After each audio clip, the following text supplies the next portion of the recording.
안녕하세요. 빅주식론 대학의 미준입니다. 1월 15일 오늘의 빅주식 뉴스를 시작합니다. 오늘도 변함없이 미국 주식 투자의 정석을 지키고 있는 미준에 오신 것을 환영합니다.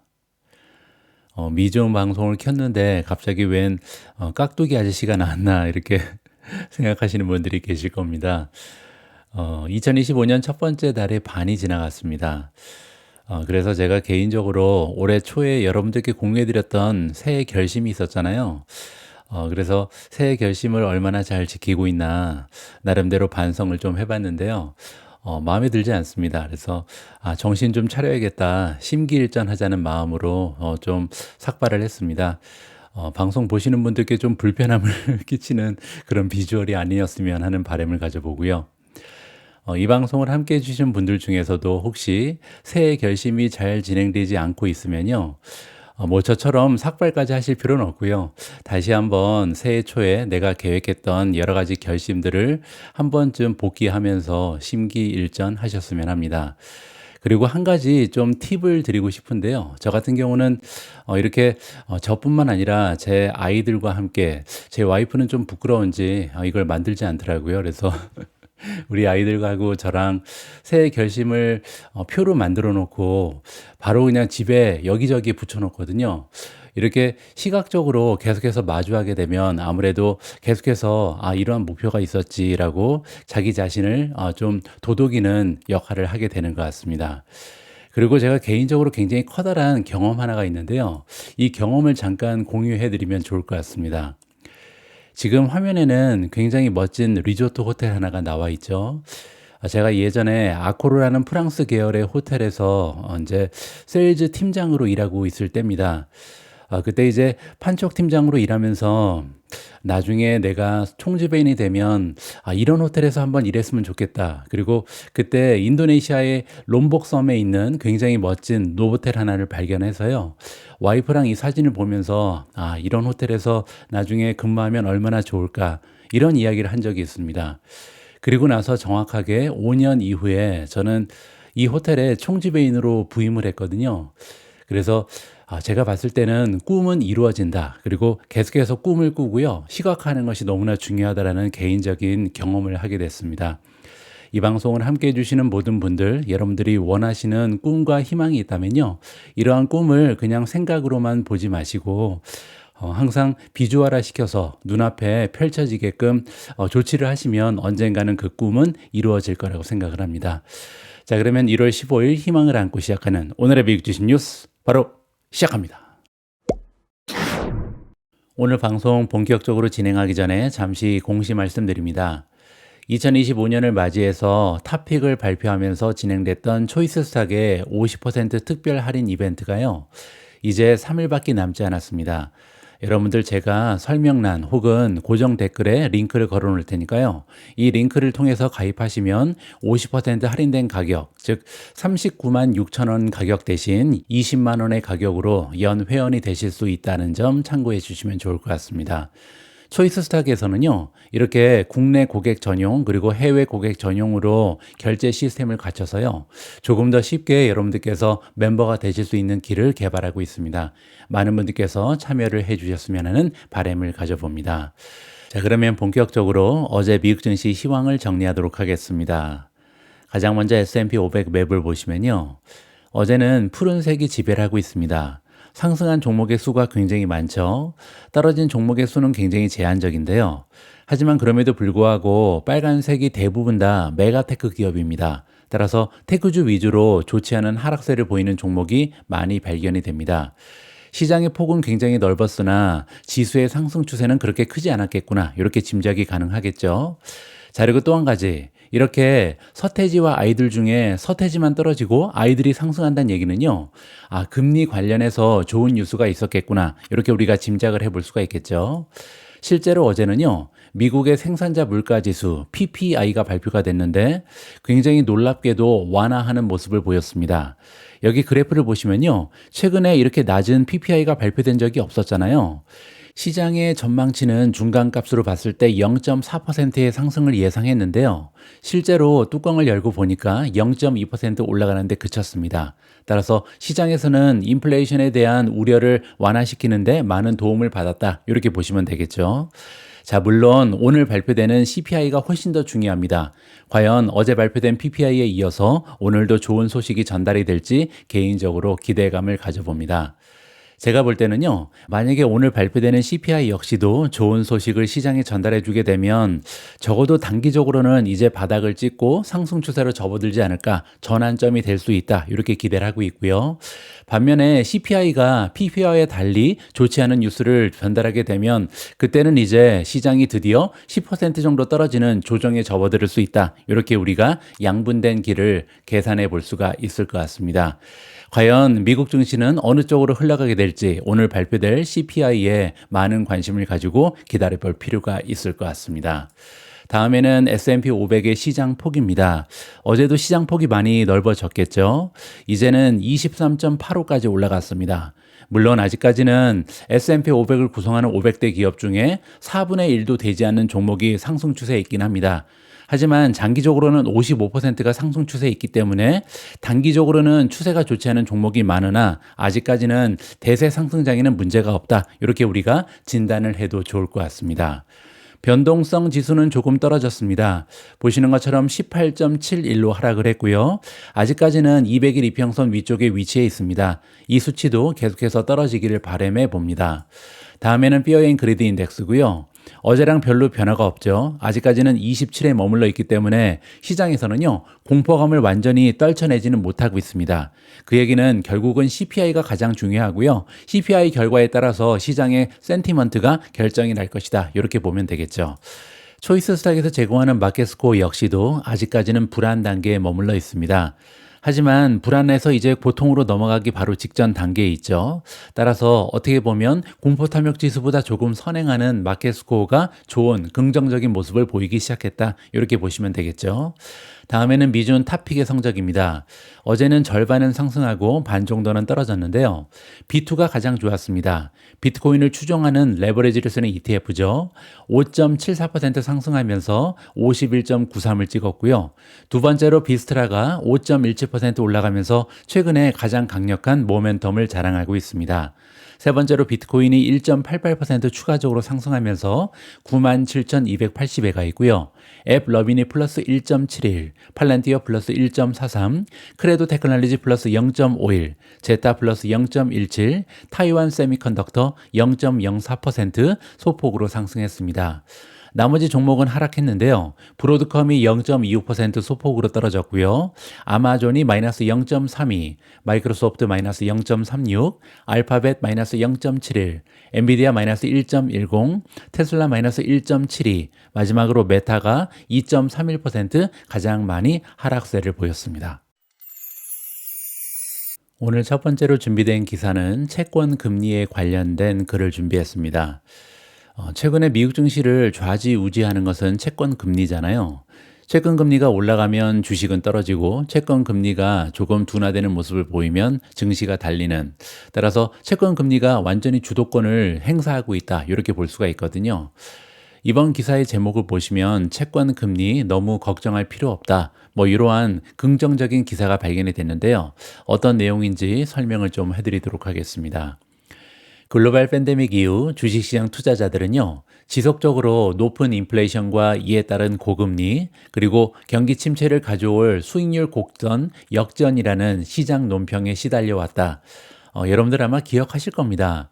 얼마 전까지만 해도요, 10년 국채금리 그리고 2년 국채금리에 역전 현상이 있었거든요.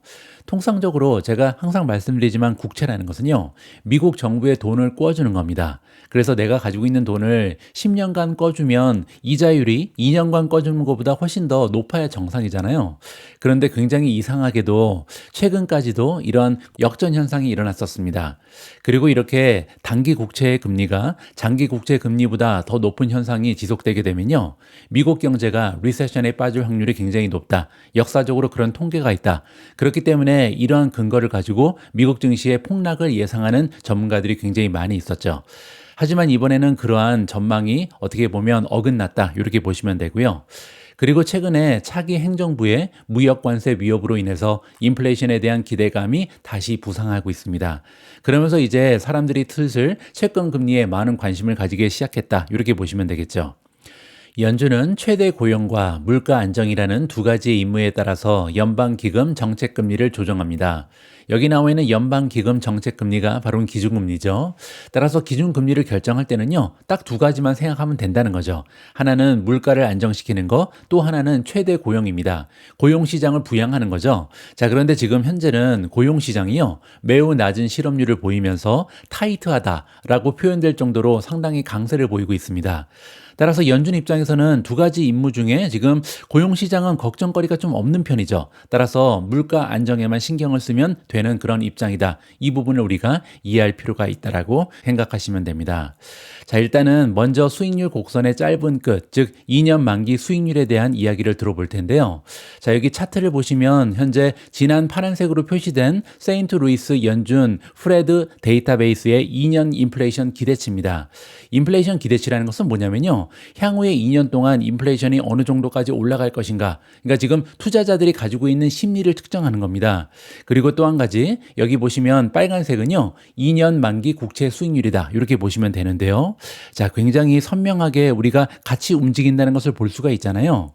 즉, 인플레이션 기대치가 높아지면 투자자들이요, 채권을 보유할 가능성이 낮아지기 때문에 채권을 매도하고 수익률이 상승하는 경향이 있습니다. 자, 왜냐면 인플레이션이 올라가게 되면요, 채권에 투자할 매력이 떨어지게 되죠. 왜냐면 자, 나한테 돈을 꿔주면 내가 이 10년 동안 아니면 2년 동안 이만큼 이자를 주겠다, 이렇게 제안을 하는데요.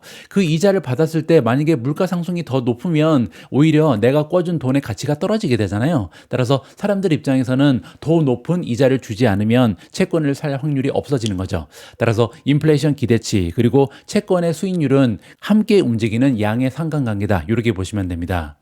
그리고 아래에 표시되어 있진 않지만 연준의 단기 정책금리는요, 주로 미국의 2년물 수익률에 의해서 결정이 되기 때문에 연준의 정책금리, 기준금리는 인플레이션 기대치에 큰 영향을 받는다라고 정리해주고 있습니다.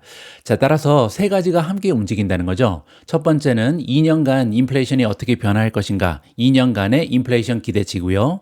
여기에 따라서 2년물의 국채가 왔다 갔다 한다. 그리고 2년물의 국채금리는요, 결국은 미국의 연준에서 기준금리를 결정할 때 많은 영향력을 행사한다. 따라서 이 세 가지가 양의 상관관계를 갖기 때문에 지금 현재로서는요, 채권의 금리가 올라가는 것은 결국 인플레이션 기대치가 올라갔기 때문이고, 이렇게 2년물의 국채금리가 올라간다면 결국 기준금리를 낮출 확률이 점점 더 줄어들고 있다. 이러한 식으로 정리가 가능하겠죠.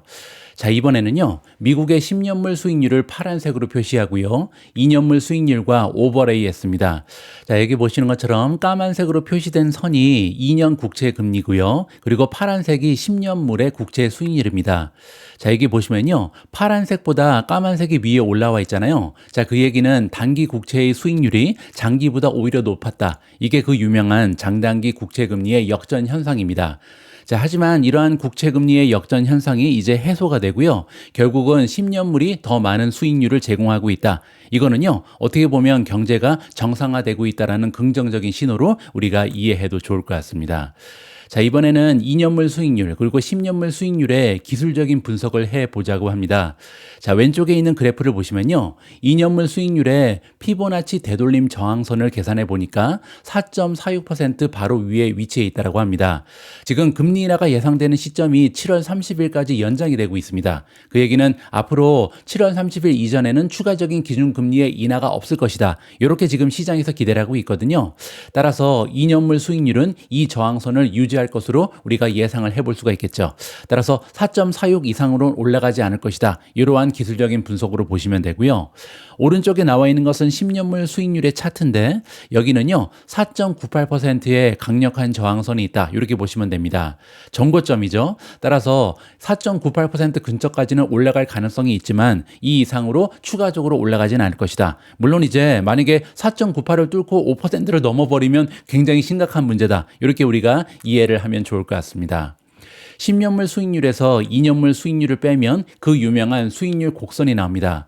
수익률 곡선을 우리가 영어로 일드 커브라고 부르는데요. 일드 커브가 여기 나와 있는 진한 검은색으로 표시가 되어 있고요. 가로로 강조된 노란색 선이라고 나오는데요. 잘 보이진 않습니다. 여기 지금 노란색 선이 있거든요. 0.0이라고 써 있는 여기죠.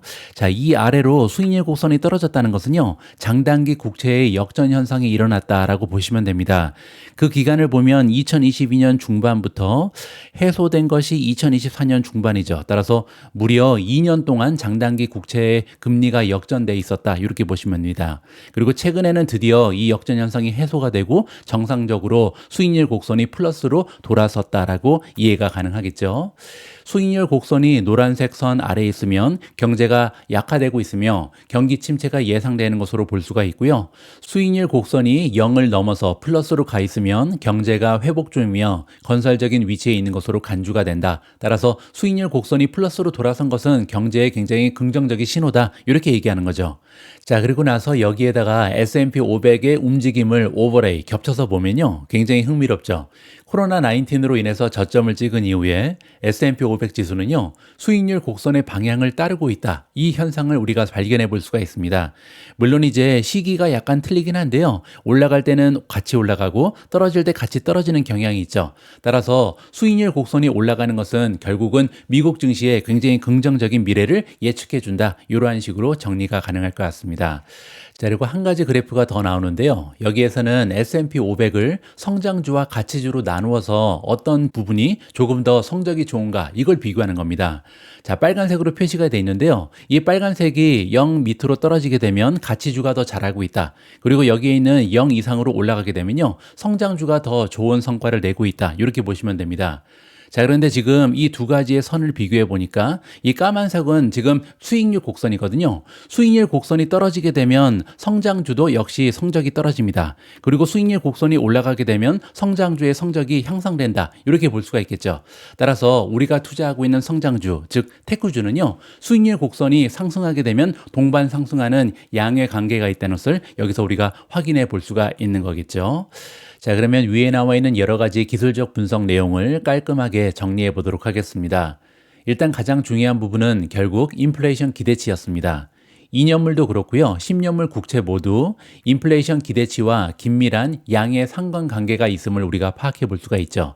따라서 향후에 트럼프 행정부가 실제로 들어서고 우리가 가지고 있는 여러 가지 우려가 있잖아요. 이러한 인플레이션에 대한 우려가 사라지면서 인플레이션 기대치가 떨어지게 되면요. 결국 미국 국채의 금리 역시 동반 하락할 수 있다. 이 부분을 우리가 생각해 볼 필요가 있습니다. 자, 그리고 두 번째로 기술적인 관점에서 2년물 국채 금리는 4.46%의 강력한 저항선이 있고요. 10년물 국채 금리는 4.98%가 전고점이었다. 따라서 이러한 저항선을 넘지 못할 가능성이 높다. 그 얘기는요. 이제 정상이 눈앞에 있다. 이렇게 볼 수가 있는 거죠. 참고로 10년물의 국채 금리는 지금 현재 4.774입니다. 따라서 앞으로 조금 더 상승할 가능성은 있는데요. 그래도 5%를 넘지는 않을 것이다. 왜냐하면 지금 보시는 것처럼 저항선이 4.98에 있다. 이 부분을 우리가 기억할 필요가 있습니다. 자, 그리고 세 번째로 코로나19이 저점을 찍은 이후 S&P 500 지수가요. 수익률 곡선, 일드 커브의 방향을 따르고 있다. 이러한 주장이 나오고 있잖아요. 실제로 우리가 그래프를 통해서 확인을 했죠. 그리고 지금 현재로서는요. 10년물 국채 금리와 2년물 국채 금리가 차이가 점점 더 벌어지고 있습니다. 따라서 건설적인 방향으로 나아가고 있잖아요. 그 얘기는 결국 S&P 500의 상승 추세는 지속될 것이다. 이렇게 우리가 전망해도 좋을 것 같습니다. 자, 따라서 결론적으로요. 최근에 채권 금리 상승으로 인해서 주식시장이 조정을 받고 있는데 이러한 조정이 장기화될 가능성은 굉장히 적어 보입니다. 자, 일단 가장 중요한 부분이 인플레이션 기대치인데요. 이러한 인플레이션 기대치는 실제로 트럼프가 부임할 날이 얼마 남지 않았기 때문에 실제로 부임하고 나서 경제가 흔들리지 않는, 따라서 우려가 사라지게 되면 결국은 인플레이션 기대치가 떨어질 거고요. 그렇게 되면 2년물에 대한 국채금리 그리고 10년물에 대한 국채금리가 단단한 저항선에 막히면서 하락 추세로 전환될 것이다. 이렇게 우리가 예상을 해볼 수가 있겠습니다. 자, 그래서 결국은요. 우리는 대세 상승장 한가운데 있다. 지금은 지금은 잠시 스쳐가는 조정장일 뿐이다. 이러한 식으로 우리가 이해하면 될 것 같습니다. 자, 그리고 또 한 가지, 최근의 경우처럼 수익률 곡선이 정상화, 즉 상승 추세를 보이고 있잖아요. 이때는 가장 마지막에 봤던 그래프에서 우리한테 알려주는 것처럼 성장주가 가치주를 능가하는 경향이 있습니다. 따라서 우리 투자자들은요, 지금과 같은 경제 상황에서는 테크주 위주의 포트폴리오를 유지할 필요성이 있다. 물론 어제는 테크주만 떨어졌죠. 하지만 앞으로는 테크주가 힘을 낼 가능성이 굉장히 높다는 것이 저의 개인적인 판단이기도 합니다. 다음으로 준비된 기사는 시장에 대한 전망인데요. 이번에 에버코어 ISI에서 2025년에 대한 깜짝 놀랄 만한 5가지 전망을 제시하고 있습니다. 굉장히 흥미로운 내용이 많아서요. 오늘은 어떠한 전망을 제시하고 있는지 이 부분에 대한 이야기를 풀어볼까 합니다. 에버코어 ISI는요. 트럼프 대통령 당선인의 2기 임기가 시작되면 투자자들이 내년에 여러 가지 깜짝 놀랄 만한 일들이 일어날 수 있다라고 전망합니다. 따라서 앞으로 1년 동안 굉장히 기대에 어긋나는 여러 가지 다양한 이벤트가 준비되어 있다. 이렇게 얘기하는 거죠. 애널리스트 줄리안 엠마뉴엘이 나오는데요. 지난 일요일에 발표된 메모에서 이렇게 얘기했습니다. 뉴스 사이클을 지배하고 금융시장에 영향력을 행사하는 트럼프의 능력과 불확실성을 자신의 의제로 추진하는 데 중요한 요소로 활용하는 그의 열망은 2025년의 대부분이 서프라이즈가 될 것을 보장한다. 따라서 트럼프는 예측이 불가능하다. 이렇게 얘기하는 겁니다. 따라서 트럼프가 임기를 두 번째로 시작하게 되면 이러이러한 일이 일어날 것이다. 기대를 지금 많이 하고 있잖아요. 근데 이런 기대, 예상하고는 다른 쪽으로 많은 일들이 일어날 수 있다. 이렇게 얘기하는 거죠. 따라서 결론적으로 국내외, 정책, 금융시장, 사회에서 여러 가지 서프라이즈가 나타날 가능성이 높다는 것이 이들의 전망입니다. 트럼프의 취임을 앞두고 엠마뉴엘은요, 2025년에 가장 중요한 서프라이즈가 될 수 있는 몇 가지를 꼽았는데요.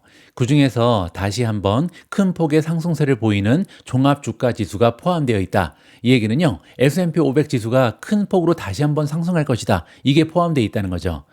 올해 가장 가능성 있는 깜짝 결과 중 1위를 차지한 예측, 따라서 5가지 예측이 나왔는데 그중에서 가장 실현될 가능성이 높다는 거죠. 그게 뭐냐면요, S&P 500 지수가 3년 연속으로 20% 추가적으로 상승할 수 있다. 이러한 장밋빛 전망입니다. 엠마뉴엘은요, 1997년, 1998년, 1999년에도 지수가 3년 연속으로 20% 이상 올라간 적이 있었기 때문에 이런 일이 처음은 아니다. 이렇게 지적했습니다. 따라서 얼마든지 발생할 수 있는 일이다. 이렇게 얘기하는 거죠. 2025년에 인공지능이 중요한 채택 변곡점에 도달할 가능성이 있고요. 적어도 격렬한 자본시장 활동과 개인 투자자들이 포모를 발생시키기 전에는 높은 밸류에이션만으로는 강세장이 끝나지 않는다는 인식에 힘입은 것이다.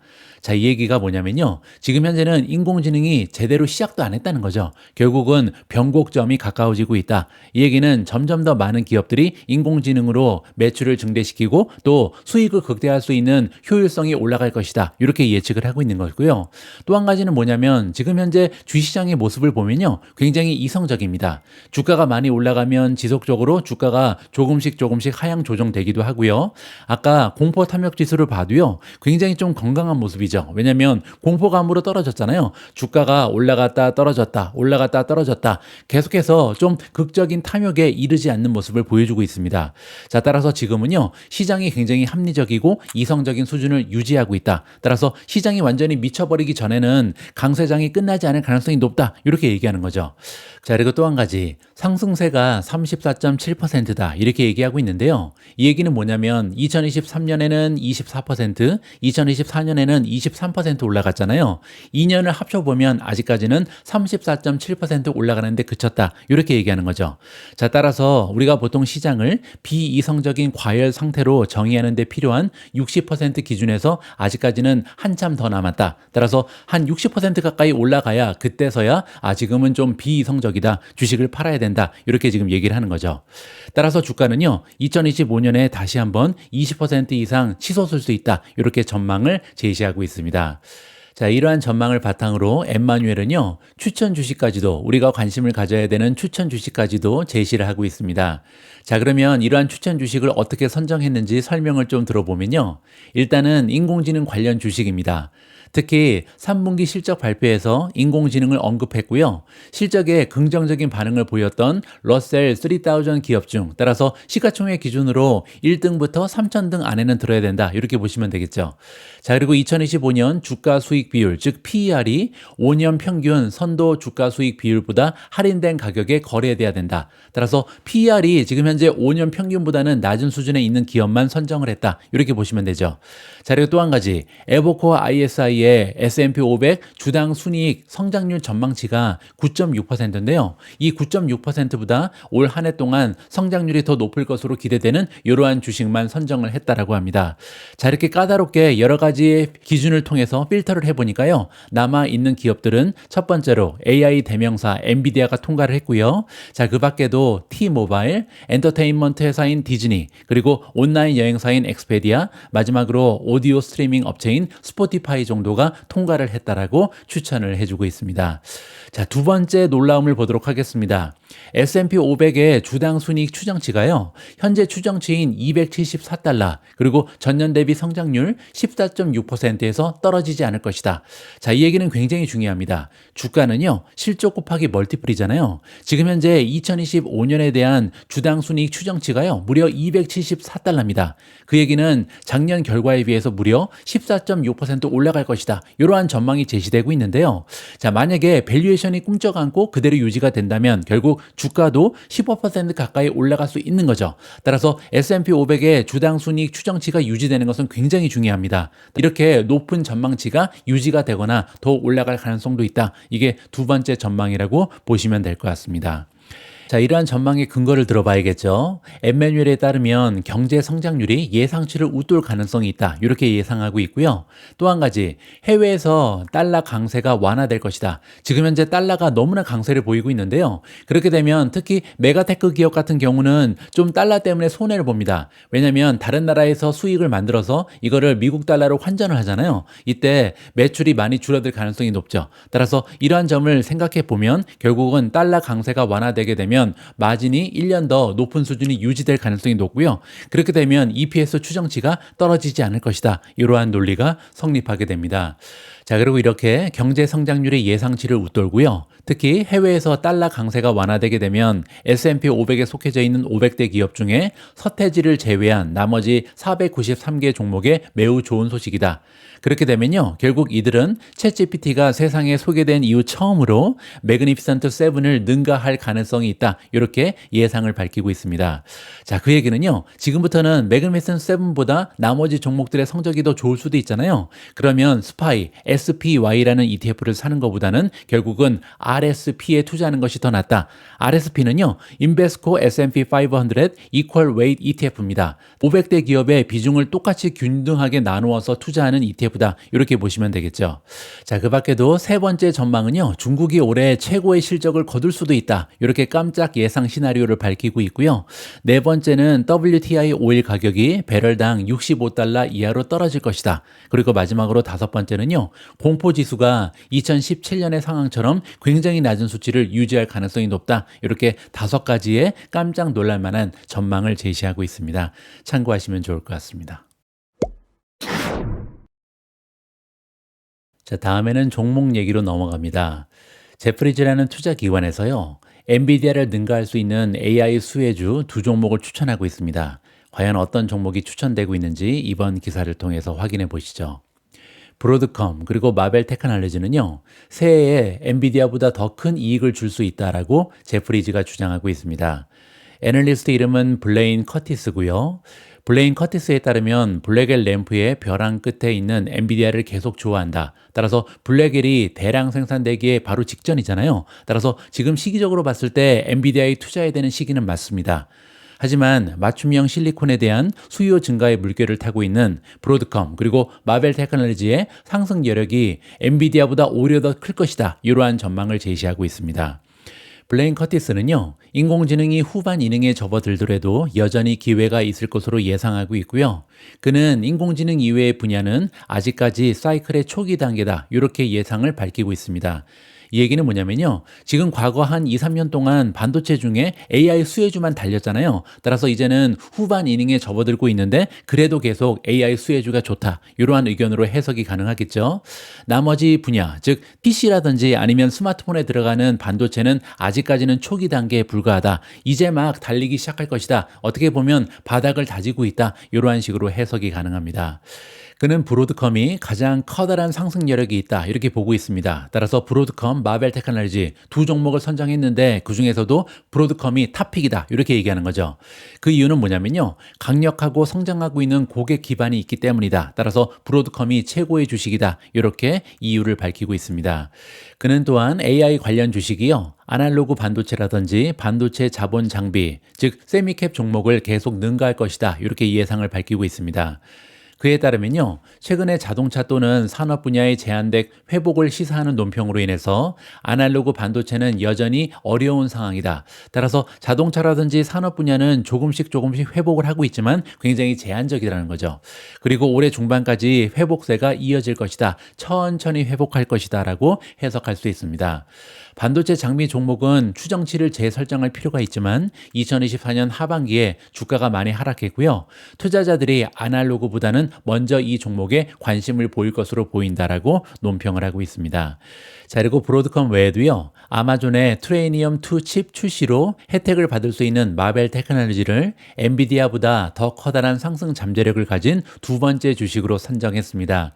여기 나와 있는 트레이니엄2는 뭐냐면요. 아마존이 자체적으로 맞춤형으로 제작한 이런 칩이라고 보시면 됩니다. 따라서 GPU 쓰는 대신 트레이니엄2를 개발해서 쓰고 있는데요. 이렇게 맞춤형 칩을 만들 때 도움을 주는 종목이 바로 브로드컴, 마벨이다. 근데 지금 아마존 같은 경우는 마벨 테크놀로지를 파트너로 선정했다. 이렇게 이해하시면 됩니다.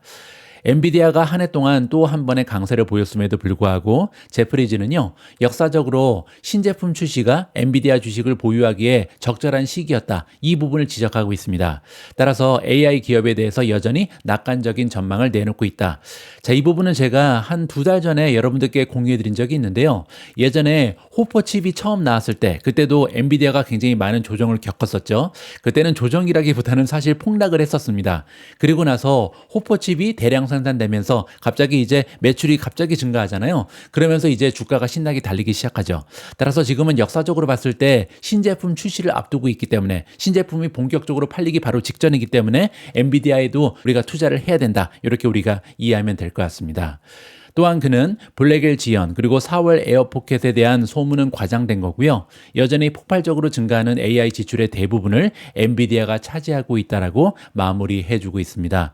자, 따라서 정리를 해보면요. 엔비디아가 최근까지는 독보적인 존재였지만 이제부터는 브로드컴이 오히려 수익률이 좋을 것이다. 두 번째로 마벨 테크놀로지. 하지만 엔비디아 주식도 꼭 보유를 해야 된다. 시기적으로 주가가 달릴 준비가 되어 있는 시기다. 이렇게 정리를 해드리겠습니다.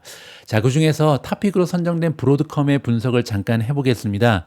지금 현재 퀀트 레이팅은 3.48입니다. 보유에 머물러 있고요. 그 이유는 보시는 것처럼 밸류에이션이 지나치게 높다. F학점을 받고 있죠. 밸류에이션 보시면 PER이 포워드로 58배입니다. 5년 평균이 45배인데요. 지금은 평균과 비교했을 때도 지나치게 높은 편이다. 이렇게 정리가 가능하겠죠. 자, 그리고 PEG를 봐도 1.64로 5년 평균인 1.38보다는 높은 수준이다. 따라서 밸류에이션이 조금 부풀려져 있는 것은 사실이라는 것을 기억할 필요는 있습니다. 자, 하지만 그럼에도 불구하고 모멘텀이 굉장히 좋은데요. 현재 대부분의 테크주들, 특히 반도체 주식이 약간 조정을 받고 있잖아요. 그럼에도 불구하고 모멘텀이 아직까지는 매수를 지키고 있습니다. 26가지의 지표 중에 5가지는 매도, 9가지는 중립, 12가지는 매수를 가리키고 있고요. 현재 RSI 역시도 50을 넘었습니다. 55를 가리키고 있기 때문에 상승 추세가 아직까지는 지켜지고 있다는 것을 확인해 볼 수가 있겠죠. 자, 그리고 마지막으로 차트 패턴을 볼 텐데요. 굉장히 긍정적인 신호 하나가 발견이 됩니다. 자, 여기 보시면 이렇게 브로드컴처럼 생긴 주가 차트를 우리가 페넌트형이라고 부르는데요. 제가 최근에 쓴 미국 주식 투자의 정석에 나와 있는 설명 설명을 그대로 보여드리도록 하겠습니다. 페넌트형은 두 가지 형태가 있는데요. 하나는 떨어지다가 만들어지는 게 있고요. 그리고 올라가다가 만들어지는 상승 추세 페넌트형이 있습니다. 자, 여기 보시는 것처럼 주식에 커다란 가격 변동이 발생한 이후에 고점과 저점 사이의 거리가 좁아지면서 만들어지는 것이 바로 페넌트입니다. 자, 그리고 이 패턴은요, 이전 추세를 보고 해석을 해야 된다고 합니다. 그 얘기는 뭐냐면 왼쪽 그림처럼 페넌트 패턴이 형성되기 전에 주가가 하락 추세였다면 페넌트는 약세를 보일 가능성이 높고요. 반대로 오른쪽처럼 상승 추세였다면 강세를 보일 가능성이 높다. 이렇게 보시면 되겠죠. 자, 따라서 페넌트를 형성하기 전에 하락 추세에 있었으면 페넌트가 끝날 때 다시 하락할 가능성이 높고요. 상승 추세에 있다가 페넌트가 나오게 되면 그 다음에는 보통 상승하는 경향이 있다. 이렇게 정리가 가능하겠죠. 자, 여기 보시는 것처럼 완벽하게 페넌트가 형성되죠. 왜냐면 갑자기 주가가 급등하면서 페넌트가 형성이 됐잖아요. 자, 그리고 이렇게 주가가 올라가다가 페넌트가 형성이 되면 만나는 지점에서 결국은 다시 상승할 확률이 굉장히 높다. 따라서 지금은 기술적인 분석을 봤을 때 브로드컴은 굉장히 긍정적인 주가의 패턴을 보여주고 있다라고 정리해 드리겠습니다. 다음에는 아주 오래간만에 자사주 매입에 대한 이야기를 좀 하도록 하겠습니다. 따끈따끈한 정보 하나가 발표가 됐는데요. 지난 3분기에 S&P 500에 포함되어 있는 500대 기업 중에 어떤 기업들이 자사주 매입을 가장 많이 했는지 이번 기사를 통해서 확인이 가능합니다. 자, 일단 탑 15이 나와 있는데요. 1위는 독보적이죠. 애플이 항상 1위를 차지합니다. 하지만 2분기에 비해서 3분기에 자사주 매입은 많이 줄었다는 것을 확인해 볼 수가 있겠죠. 2분기에는 28빌리언, 이번에는 25빌리언 정도를 사용했습니다. 자, 그리고 알파벳이 2위인데요. 거의 변화가 없고요. 3위는 엔비디아입니다. 엔비디아 같은 경우는 원래는 3위가 아니었고 4위였는데요. 이번에 굉장히 많이 자사주 매입을 늘리면서 3위로 등극을 했다. 이렇게 보시면 됩니다. 4위 자리는 메타가 차지하고 있고요. 메타 역시도 3위 자리를 뺏기긴 했지만 자사주 매입을 2분기에 비해서는 많이 늘렸죠. 자, 그리고 5위 자리는 JP 모간, 그 외에도 비자라든지 엑손모빌, 쉐브론, 마이크로소프트가 보입니다. 자, 밑으로 내려가면요. 앱티브라는 종목이 좀 낯선 종목이죠. 근데 앱티브가 여기 발견이 되고요. 마지막에 어도비 역시도 15위 안에 랭킹이 되는 건강한 모습을 보여주고 있습니다. 자, 그러면 관련 기사를 한번 읽어보도록 하겠습니다. S&P 500 기업 전체의 3분기 자사주 매입액은요, 2,266억 달러로 2분기 연속 감소세를 보였습니다. 하지만 이 수치는요, 여전히 작년에 비해서는 22.1%나 증가한 수치고요. 특히 기술주, 금융주가 견조한 자사주 매입 행진을 이어나가고 있다라고 정리해 줍니다. S&P 500의 가장 커다란 대형 기업들은요, 계속해서 자사주 매입에 가장 많은 비용을 지출하고 있습니다.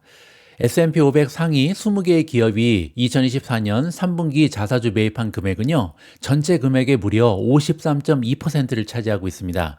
500대 기업 중에 탑 20이 지금 반 이상을 차지한다. 굉장히 많이 자사주 매입을 하고 있는 거죠. 2024년 2분기 52.3%에서 소폭으로 상승했고요. 과거 평균인 47.6%와 코로나19 이전 평균인 44.5%를 크게 상회하고 있습니다. 그 얘기는요, 가면 갈수록 매그니피센트 7을 포함한 탑 20 기업들이 점점 더 많은 자사주 매입을 하고 있다. 이들이 자사주 매입에 열을 올리고 있다. 이 부분을 우리가 수치로 확인해 볼 수가 있는 거죠. S&P가 집계한 데이터에 따르면요, 500개 기업 중에 332개 기업이 500만 달러 이상의 자사주 매입을 보고한 것으로 나타났고요. 2024년 2분기에는 324개, 그리고 2023년 3분기에는 281곳에 불과했습니다. 따라서 가면 갈수록 500만 달러 이상 자사주 매입을 하는 기업들이 숫자가 점점 더 늘어나고 있다. 이렇게 볼 수가 있는 거죠. 업종별로는요, 기술 기업이 다른 업종에 비해 계속해서 자사주 매입을 앞질렀고요. 그러나 기술 기업과 은행 기업의 자사주 매입 지출은 2분기 연속 감소세를 보이긴 했습니다. 그리고 두 섹터를 합치면요, 3분기 자사주 매입에 사용된 금액의 47.6%를 차지한다. 따라서 지금 업종별로 봤을 때 기술주 그리고 금융주가 자사주 매입에 굉장히 열심이다. 이 부분을 우리가 확인해 볼 수가 있겠죠. 자, 그리고 밑으로 내려가서 제가 그러면 자사주 매입이 왜 이렇게 중요한지 이 부분에 대한 정리를 좀 해봤습니다. 일단 첫 번째로요, 주가 상승 효과, 이게 가장 중요한데요. 자사주 매입은 주가 상승을 유도하는 강력한 수단입니다. 기업이 자사주를 매입하게 되면요, 시장에서 유통되는 주식의 수가 줄어들게 됩니다. 그 얘기는요, 한 주당, 내가 가지고 있는 한 주당 가치가 올라간다, 이렇게 보시면 되죠. 따라서 이는 주주들이 보유한 주식의 가치를 직접적으로 상승시키는 효과가 있다. 이 부분을 우리가 기억할 필요가 있습니다. 자, 두 번째는요, 재무 결과의 개선이다. 이 부분도 너무나 중요한데요. 자사주 매입으로 인해서 유통 주식 개수가 줄어들게 되면 주당 순이익과 자기 자본 이익률이 지금 개선된다. 이 부분을 우리가 생각할 필요가 있습니다. 자, 예를 들어서 일단 EPS를 보시면요, 주당 순이익은 earning per share입니다. 여기에서 earning은 순이익이고요, share가 주식 수잖아요. 따라서 EPS는 기업의 순이익을 주식의 개수로 나누어서 계산합니다. 자, 그런데 주식의 개수가 줄어든다면 분모가 줄어드는 거죠. 따라서 주식의 개수가 줄어들면 순이익이 그대로 유지되더라도 EPS는 상승할 수 있습니다. 자, 그리고 EPS가 올라가면 우리가 주가는 실적 곱하기 멀티플이다. 여기서 실적은 EPS고요. 멀티플은 PER이죠. 따라서 EPS가 올라간다는 얘기는 주가가 올라갈 수 있는 직접적인 영향을 끼칠 수가 있다. 이렇게 보시면 됩니다. 자, 그리고 또 한 가지, ROE. ROE도 많은 투자자들이 관심을 갖고 있는 굉장히 중요한 수치잖아요. ROE는 Return on Equity입니다. 여기에서 리턴이 바로 순이익이죠. 따라서 순이익을 기업의 자기 자본으로 나누어서 계산하는 것이 바로 ROE입니다. 자, 그런데 자사주 매입을 열심히 하려면 현금이 필요하잖아요. 이 현금이 바로 자기 자본에서 옵니다. 따라서 자사주 매입을 열심히 하면 할수록 자기 자본이 줄어들면서 분모가 줄어들게 되죠. 따라서 순이익이 그대로 유지된다 해도 ROE는 상승하는 효과를 만들어낼 수 있다. 이렇게 보시면 됩니다. 자, 세 번째도 중요한데요. 자사주 매입은 주주 친화적인 정책으로 간주가 됩니다. 기업들이 자사주를 매입함으로써 주주들에게 간접적으로 현금을 환원하는 효과를 만들어낼 수 있고요. 이는 배당하고 굉장히 비슷합니다. 하지만 세금 측면에서는 배당이 오히려 투자자들한테 불리할 수도 있거든요. 따라서 같은 주주 환원 정책이지만 자사주 매입이 세금까지 계산해 보면 오히려 더 주주 입장에서는 이득이다. 이렇게 우리가 이해를 해도 좋을 것 같습니다. 자, 그리고 마지막으로 취득한 자사주에는 배당 청구권이 없습니다. 그 얘기는요, 자사주 매입으로 인해서 주식의 개수가 줄어들게 되면 주주들에게 지급되는 배당이 상대적으로 증가할 수 있거든요. 따라서 자사주 매입을 열심히 하는 기업들은 내가 받을 수 있는 배당 역시도 올라갈 수 있는 가능성이 있다. 이러한 식으로 우리가 해석해 볼 수가 있겠습니다. 자, 이와 같은 이유로 자사주 매입은요, 기업이 여유 자금을 효율적으로 사용하고 있는 신호로 해석이 가능하고요. 게다가 만약에 기업이 자사주를 매입한다는 것은요, 현재 주가가 저평가되어 있다. 이렇게 판단할 수도 있습니다. 왜냐하면 주가가 지나치게 고평가되게 되면요, 경영진 입장에서는 자사주 매입을 조금 미룰 가능성이 있거든요. 따라서 투자자 입장에서는요, 어떤 기업이 자사주 매입을 열심히 하고 있는지 살펴볼 이유가 많이 있다라고 마무리를 해드리겠습니다. 1월 15일 오늘의 빅주식 뉴스는 여기까지입니다. 오늘 방송이 여러분들 투자 활동에 작은아마 도움이 됐다면 여러분들의 소중한 좋아요 그리고 댓글도 시간 되시면 좀 부탁드립니다. 오늘 방송 역시도 미준 AI 뉴스로 마감을 할 텐데요. AI 주식은 불안정한 연준의 배경에도 불구하고 수익성을 유지하고 있다라는 제목입니다. 따라서 2025년에도 우리가 테크주 위주로, 특히 AI 수혜주 위주로 투자해야 되는 논리를 설명해 주고 있는 그런 영상으로 이해가 가능합니다. 제 목소리는 아니지만 제 목소리를 닮은 AI 목소리로 한번 들어보시면 좋을 것 같습니다. 우리 모두가 미국 주식 투자를 은퇴하는 그날까지 다 함께 화이팅입니다. 행복한 하루 되세요. 감사합니다. 웨드부시에 따르면 미국 연방정부의 어려운 상황에도 불구하고 엔비디아, 마이크로소프트, 아마존, 팔란티어 및 인공지능을 선도하는 몇몇 다른 거대 기술 기업들은 2025년에도 여전히 소유할 만한 주식으로 남아 있습니다. AI 혁명을 주도한 기술주들의 2년간의 역사적인 강세장이 지나고 연준의 불안정한 배경 속에서 채권 시장과 금리가 현재로서는 기술주 밸류에이션에 대한 우려와 함께 기술 부문에 대한 어려운 시기를 맞이하고 있다. 라고 댄 아이브즈가 이끄는 웨드부시 애널리스트들은 투자자 노트에서 말했습니다. 댄 아이브스는 2025년에도 기술주, 특히 매그니피센트 세븐에 속하는 기술주들이 계속해서 상승세를 이어갈 것이라고 확신하고 있습니다. 아이브스는 위에서 언급한 주식 외에도 알파벳, 세일즈포스, 테슬라, 애플, 오라클, 스노우플레이크에 대해서도 낙관적인 전망을 내놓고 있습니다. 월가는 테크 세계에 대한 재무 모델 변화의 중장기적 영향을 과소평가하고 있다. 이는 올해 초 채권 중심의 불안정한 출발에도 불구하고 기술주가 견조한 한 해를 보낼 것이라는 우리의 견해를 뒷받침한다. 라고 아이브스는 말했습니다. 앞으로 몇 주, 몇 달 동안 더 많은 변동성을 분명히 볼 수 있지만 지난 2년 동안 그리고 2025년까지 우리의 기술주 투자 전략은 매도세와 패닉을 매수하고 테크 세계의 기술 승자를 소유하는 것이다. 웨드부시는 또한 트럼프 행정부 하에서 기술 부문의 인수 합병 활동이 가속화될 수 있다고 믿고 있으며 특히 리너칸이 더 이상 미국 연방거래위원회 위원으로 일하지 않는 상황에서 더욱 그럴 가능성이 높다고 생각합니다.